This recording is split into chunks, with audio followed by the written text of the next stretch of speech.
The first time we got that picture of the Earth, we were seeing our home in a much bigger context. It was no longer, the house we lived in or the village or the country. Suddenly we were seeing, this is home.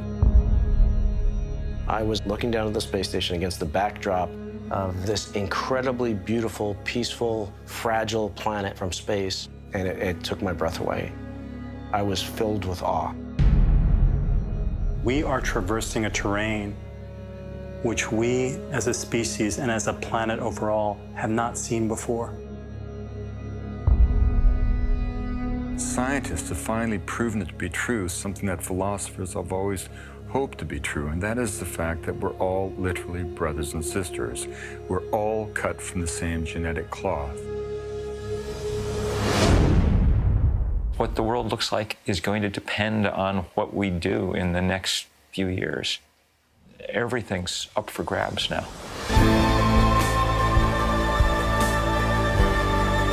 The really wonderful thing that happened to me when I was in space was this feeling of belonging to the entire universe.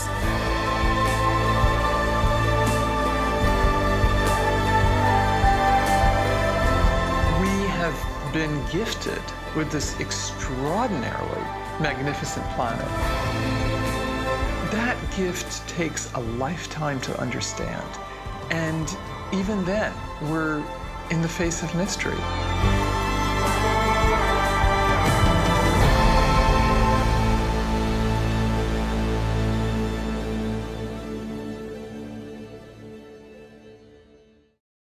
Wow. Hello. Thank you. Welcome. It's great to be here with you. You know, when they called me and said, do you want to interview Ron Garan about a new movie called Planetary, how could I resist? I wanted to talk to, always want to talk to astronauts, and you, of course, have a pretty big following on social media, so I know a bit about you. And I thought it's going to be incredible photos from space, talking about what it is like to be out in space and all that. And I realized when I watched the movie, as you can see from this, it's really about Earth. There are things from Earth. I thought, what a strange juxtaposition. Someone whose fondest dream from childhood was to leave the planet. So tell us a bit about, what do you think is the thesis of this, and why does it make sense for someone like you, who is well known for leaving the planet, to talk about living on the planet in a different sort of way? Yeah, the thesis for Planetary? Yeah, so as you heard, Planetary was born out of this movie Overview, a short 19-minute movie that chronicled the change in perspective that some astronauts talk about when they see the planet from space. And in that movie, they really made the point that when we went to the moon, we were trying to explore the moon and discover the moon, but in the process we discovered ourselves. And that view and that perspective and that vantage point that we have from seeing our planet from space kind of changed everything. And Planetary is the full-length feature that arose out of that, that really describes that we are one ecosystem called Earth, that we're all interconnected, not just all the humans on the planet, but all the living things on the planet are all interconnected in a very, very critical and sometimes fragile way. And we, as the species that have been tasked to be the caretakers of the planet, have some pretty big responsibilities in that. I think that's what that thesis grew out of.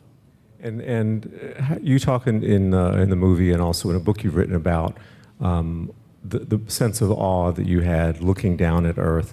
You talk in particular about a moment when you were riding the robotic arm. I wonder if you could share that with us, and how, if you can, I guess it's not really possible to make us feel exactly what it was like, but maybe you can give us a sense of what it was like. Yeah, the story that was in the book that you're talking about was on my first space mission. I was on Space Shuttle Discovery, and we launched to install the Japanese laboratory to the space station. And on that mission, I had the great fortune of doing 3 spacewalks. And on the last of the 3 spacewalks, my task was to take this 500-pound nitrogen tank from one side of the space station, deposit it there, pick up a new nitrogen tank and bring it back. And so technically, you can carry a 500-pound nitrogen tank in space, but practically what happens is you'll bang it into things, and so I rode on the robotic arm. And so I basically clamped my feet to the end of the robotic arm, And the arm did this maneuver that we call the windshield wiper. So it took me across this big arc and back across the top of the space station. And at the top of this arc, I was basically 100 feet above the space station, looking down at this incredible accomplishment of humanity against the backdrop of our just indescribably beautiful planet. And it really, awe is the proper word to describe that experience. And what really hit me in that moment was, if we can do this, if 15 nations, some of which haven't been the best of friends, some are on opposite sides of the Cold War, opposite sides of the space race, if we can build this amazing thing in space, imagine what we could do by working together to solve the problems facing our planet. And that affected you, I guess, as you returned. I mean, you focused some of your work on the idea of cooperation and reaching out and connecting with people, and I guess that's in alignment with the thesis of the film, which does include incredible, as you can tell, these incredible time-lapse photography and a really beautiful soundtrack. And it really is almost like there's a lot of talk about meditation. It really feels like meditation. For you, and we can talk, well, for you was being in space, and you also spent, I think, 6 months on another mission aboard the International Space Station. And I wonder, did you meditate while you were there? You talk about looking down at Earth every night to say goodnight, but tell us about what it was like to be away from the planet for so long. Yeah, I didn't. I wish I did, though, but I think simply gazing back at the planet from space is a meditative experience. It's indescribable, really, of how wonderful it is. Because, if you're looking at a beautiful picture, or you're looking out the window, or you go to the top of the Empire State Building and you're looking at it, that's a beautiful scene, but it's a fairly static scene. It's not changing. When we're in space, we're traveling at 5 miles a second, so everything is constantly changing. The colors, the lighting, the weather, the patterns, the terrain that you're seeing, and it's this unfolding, beautiful tapestry of colors and lights and motion, and it's just an amazing experience. So I think it does have some meditative effects. Well, and you talk about what you call the orbital perspective, that looking down on the Earth from 250 miles up gave you a very different feel for the planet, and about how the boundaries that separate us, the political boundaries and so on, disappear. How can people who don't have the chance to go into space capture some of that sense of awe that you felt? Is that possible? Yeah, it is possible. As a matter of fact, one of the major tenets of the book, The Orbital Perspective, is that you don't have to be in orbit to have the orbital perspective. And that's why I include in the book so many stories of people who exhibit what I call the orbital perspective, who have never been in space. And, we talked about gazing back at the Earth being a meditative experience. And one of the things that I pondered when I was gazing back at the Earth is I tried to think about what the Earth would look like in the next 50 years. I tried to wonder about this question that gnawed at me, and trying to come up with the answer to it is why we still face so many critical issues and problems on our planet. And the reason why that was such an important question to me is because I launched with this belief that we have all the necessary resources and technology to solve the problems we all face. So if that's true, why do they still remain? And I think what evolved over those 6 months in space was really the need for a deeper level of global collaboration to solve the problems.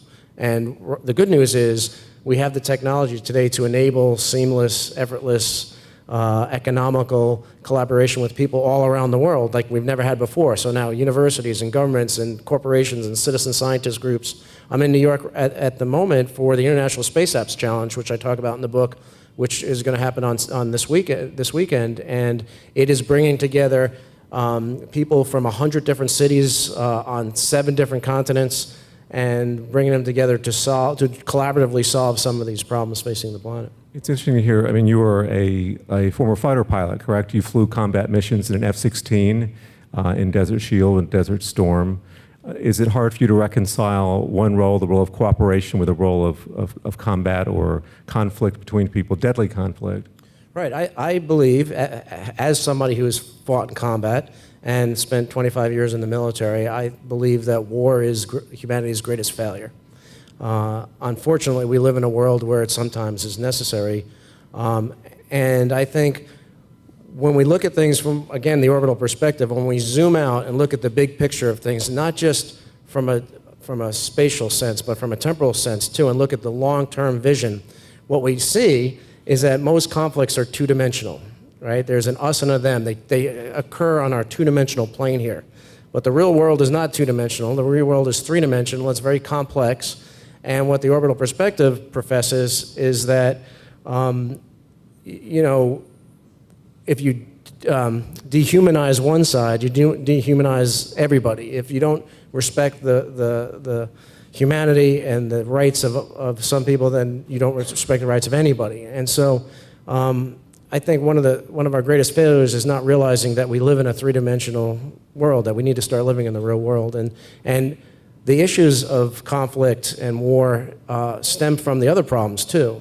And I think you can't just, the answer to every problem is not a bomb. The answer in a lot of times is a long-term process of development, of poverty alleviation, of healthcare, of taking away the symptoms, or taking away the underlying causes that cause the symptoms that create violence, I think, and looking at things from a big picture, a lot of these things become clear. So what role do you think space or space flight is going to play in this collaboration? I mean, you talk about, you've talked about the collaboration that built the International Space Station, including people who had been the Cold War enemy adversaries. Is space central to this new kind of collaborative world that you hope to see come about? Yeah, I think it's important for a lot of reasons. One is it gives us the vantage point to see our Earth as one ecosystem, and what happens on one side of the planet affects the other side of the planet. But probably more important than that is that it's an example that we can do things together. And what the International Space Station in particular is an example of is finding something that we agree on. In this particular case, space exploration. Deciding that we're going to work on that together. Because when we joined up with the Russians, there was a lot of people that said we shouldn't do that. We have a lot of problems with Russia, we have a lot of disagreements with Russia, and we shouldn't be doing that with them. But what happened, because we found something that we actually did agree on and started working on that, personal relationships grew, trust grew, and that creates this platform that you could hopefully jump off from to start working on the things that we don't agree on. And so the same argument right now for why we shouldn't have let the Russians participate in the International Space Program is the same argument that people are using for China. We have all this disagreement with China, there's human rights, there's et cetera, et cetera, et cetera. And China is going to do some great things in space with or without us. If they do it without us, we'll see what they're doing, but we won't know why they're doing it. If we do it together, we'll have them embedded, and then we can start work on the things that we don't agree on. One of the things I was thinking about as I watched Planetary was what exactly, I mean, it talks a lot about the kind of the dysfunctional nature of our humanity's relationship with the planet, with other forms of life, plant and animal, and with ourselves, and a profound sense of loneliness that a lot of us feel. They're always seeking, we're buying things, we're acquisitive. And so it's kind of an indictment, I guess, of materialism in a sense, and how we're always trying to hurry up and get something better and solve our problems. And the real message seems to be of the film to reconnect with each other. I wonder, you spent a lot of time isolated in space. How did that affect you personally? Do you feel more connected with other people since then, or is that not quite the case? It's really weird, and I'm not sure I'll be able to explain it correctly. But being detached from the planet, being separated from the only home I've ever known, somehow, in some way that I can't explain, made me feel deeply interconnected with everybody on the planet. And so I think part of that is the fact that I was detached from it.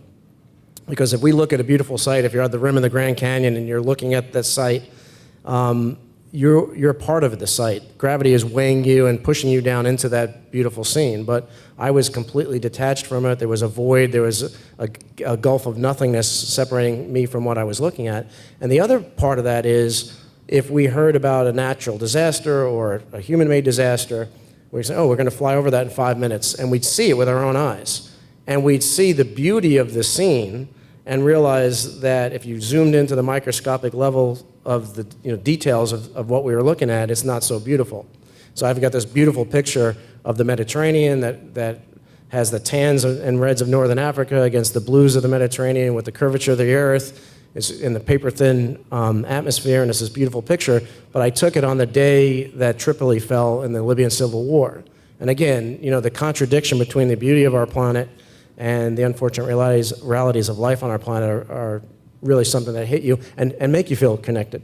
Let me ask you, before we open up to questions, I want to just ask you, I have to ask you a couple of astronaut questions, okay? Astronaut questions, okay.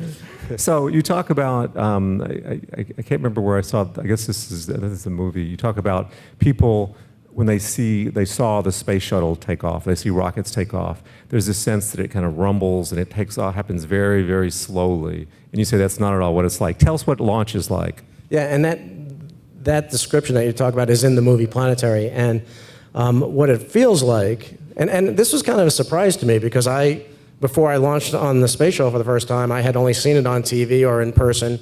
And you do kind of go, wow, is this thing going to get off the pad? All I see is smoke, and okay, there it is.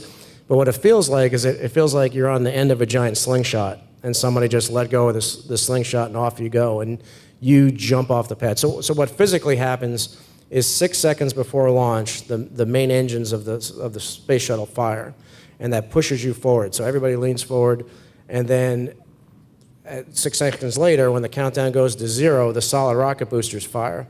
And the solid rocket boosters fire at the exact moment that you rock back to the position that you started from. And when those fire, there's no doubt in anybody's mind that you're going somewhere really, really fast. because the launch pad just disappears below you, and you just leap into the sky, and it's off you go. And I have to ask you about reentry also, because that's another thing that I wonder about. Coming back in a Soyuz capsule and wondering, I was wondering, what's it like, wondering if everything's going to work properly and the chute's going to open and all that. Tell us what that's like. Those are all things that I was wondering myself, as a matter of fact. Yeah, it's a spectacular trip, and it's very, very dynamic. So after my 5.5 months of my last mission were over, we climbed in our Soyuz spacecraft, closed the hatch, undocked. It's really, really small. It's like 3 guys in the trunk of a car. I had a window right here, right next to my head. We did a couple laps around the planet. We fishtail our spacecraft around to point the engines backwards and fire the engines to let us slow us down just enough to enter the atmosphere. And then I start seeing sparks. Sparks turn into flames. Flames turn into these massive flames that basically make the window opaque, so it burns over. There's a lot of G-forces. There's a lot of heat. And then when the parachute, the first thing that happens is there's a drogue chute that opens. And it literally felt like the 3 of us were on the end of a giant towel that was being, shook in every different direction. And at one point, one of my Russian crewmates yells out in Russian, "It's just like an American amusement park ride." But it was a lot more violent. So that settles down. Then the main chute's open. It happens all over again, and then you basically go slamming into the ground. So it's basically, and Scott Kelly, who's on the space station right now for a year-long mission. When I was getting ready to come back, he wanted to describe to me what it was going to be like, and all he would say is, it's like going over Niagara Falls in a barrel that's on fire. But it's followed by a high-speed crash at the end of it, too. That sounds like a lot of fun. It actually was a lot of fun. So quickly, what are you up to now, and what's next for you? So I really left space with a call to action. And when I did land, like I just described, and we hit the ground, we ended up with the capsule on its side. And my window was pointed at the ground. And through my window, I saw a rock, a flower, and a blade of grass. And I remember really this hitting me like a ton of bricks that I'm home. And what was really interesting about that is I was in Kazakhstan. And so to me, in a very real way, my home was no longer New York where I grew up. My home was Earth. And so I brought from space, that's what I took with me from space back to Earth, was this call to action to share that perspective, and not to just say, hey, we got this beautiful planet, everybody should take care of it, but how do you do that? And how do we work together? The first step was writing the book, The Orbital Perspective. I was involved with Planetary. We have a follow-on to Planetary, which is going to be called Orbital. I'm working with the same guys, Planetary Collective. And basically, if Planetary frames the problem, Orbital is going to be how you fix the problem, and it's the call to action of the problem. And so really everything I've done, whether it's been startups or public speaking or writing the book, has been centered around this need for us to have a deeper level of collaboration to solve the problems that we all face together. Okay, should we open up the question? I'm sure there are a lot. Go ahead. Excuse me, the microphone here. ask if maybe you have any plans to go to any schools to show Planetary, because I remember when I was in school, the coolest thing we had was, I guess, Captain Planet for Earth Day, but this is pretty awesome. Yeah, I know it's going to screen on Earth Day in 45 cities. I don't know if any of those are schools, but it's also going to be on demand on Vimeo, and I'm sure that the guys would love to come to schools. I'd love to come to school. That's my favorite thing to do, is to go to schools and talk to students, and this would be a really good film for students to see. So, thanks. Hi, I have a question. Thank you so much for being here. This is really cool. Obviously, being that, space is a very dangerous place, what was one time that you were in real danger, and what was the first thing that went through your head, and, how do you kind of keep your cool and make it home safe? Well, at the time I was in real danger. I don't know, when you launch, you're sitting on 4.5 million pounds of explosives, so that's kind of dangerous. Going over Niagara Falls in a barrel that's on fire, that's kind of dangerous. So there were a lot of spacewalks. I got to do 4 spacewalks, and those were all really dangerous. There was a time where a piece of space junk came really close to the space station, and we had to basically what they call shelter in place, close every hatch on the space station, get into our Soyuz spacecraft, and hope it didn't hit us, which it didn't, but it passed really, really close. And so what that underscores, I think, is that space is still a very, very dangerous business, but I think it's a worthwhile, if you do the risk-benefit trade-off, I think the benefit side is a lot more convincing. And I'm actually not a daredevil, even though I was a fighter pilot and a test pilot and an astronaut. I don't do things for the fun of the danger. I do things that have meaning. I understand that some things that have meaning and some things that provide benefit are also dangerous, and so that's why I did those things. So thanks for the question. First of all, thank you for your service to our country as well as to our humanity for going up there and doing that very difficult, dangerous work. I feel like space right now is depicted as a very cold, dangerous place. Like we see gravity in these movies and people are struggling. When you're having this experience up there and you're looking down and you're having this meditative experience, I was wondering how that juxtaposed to any other experiences where you're up there and realizing, wow, I'm in a completely foreign environment that's totally hostile to me. I'm in this little can. Did you ever have thoughts about, like, I'm in a really dangerous place, and then thoughts, how do those compare to when you were experiencing this warmth for humanity and such? So did I have any thought? What was the first part of that? Did I have any thoughts about what? I didn't. Well, when you were aware that you're in a very dangerous, hostile environment that humanity is maybe not supposed to be in, compared to these warm feelings about your revelations about humanity, I was wondering how it, in your mind, juxtaposed in those two experiences for yourself. Yeah, that's a good question. I'm not sure I ever really thought about it in that respect. Because usually the times that you're really enjoying the view and having those meditative, contemplative moments are the times when you're not in danger, right? It's kind of hard. Although I was in a lot of danger when I was on the space station's robotic arm, and I guess that was the only time I could think of where really you can't escape the awareness that you're completely surrounded by danger, because there's a paper-thin layer separating you from death, and all it takes is a piece of dust to hit your spacesuit, and that would be the end of the day. But it's in spite of that, there's times where you just have to take in the awe, right? It's part of being human. And that windshield wiper maneuver I talked about, on the first swipe of the windshield wiper, it was on the night side of the orbit. So I was going up into the darkness, away from the lights of the space station. And when you're out on a spacewalk, it's normally 6 to 7 hours, and it's really, really busy, and you have to concentrate, and you don't have a lot of time to take it in. But when you're riding on the arm, you don't really have anything else to do but hold on to whatever it is you're transporting it. So at the top of the arc, I turned the lights off on my helmet, and now I'm in pitch blackness, which allowed my eyes to adjust.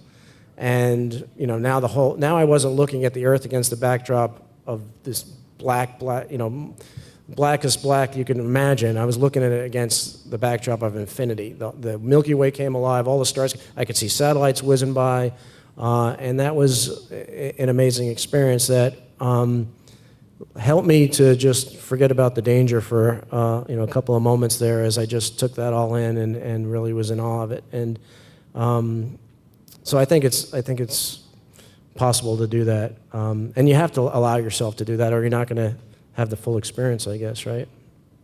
I hope that answered your question. I'm not sure. Anybody else? Hey, Ron. Thanks for sharing with us. You bet. My question is, how do you see our relationship with space evolving in the future, and what are your hopes for the role that space can play in our everyday lives? So, two good questions in there. My hope for where space exploration will evolve is I hope someday soon, in all of our lifetimes, hopefully, that flying in space flight becomes as commonplace as a flight on an airline.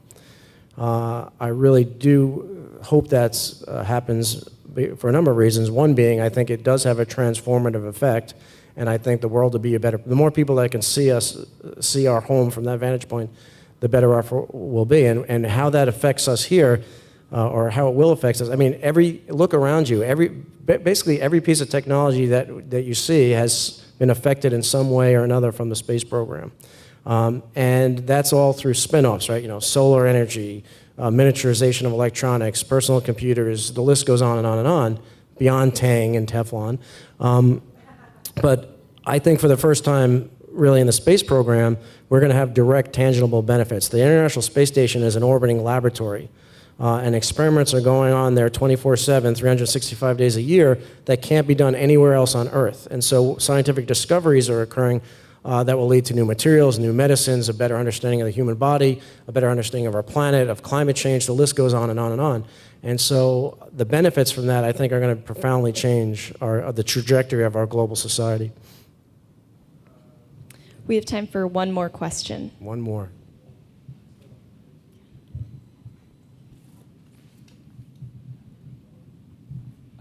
Thank you so much for being here. Could you share with us a little bit about your views on the privatization of space travel? Sure. I think that commercial spaceflight is a critical piece of the puzzle. I think in the next few years you're going to see operations in low Earth orbit more or less turned over to commercial activities, and I think that's a really good thing for lots of reasons. I think one of the biggest reasons it's a good thing is it allows and frees up the big government space agencies to do what they're chartered to do, which is explore what's over the next hill, get outside of low Earth orbit, go and start exploring the solar system. And I think, it's, people ask me if the commercial spaceflight is taking over from government space. No, it's going to supplement, it's going to enable, it's going to be a cooperative endeavor, a collaborative endeavor, which will allow us to start exploring the solar system. So I'm really excited for the future and the possibilities with commercial spaceflight. Okay, I guess that's it. Thank you so much. It's been a great pleasure speaking with you, and thanks for all your Thank you. Thank you.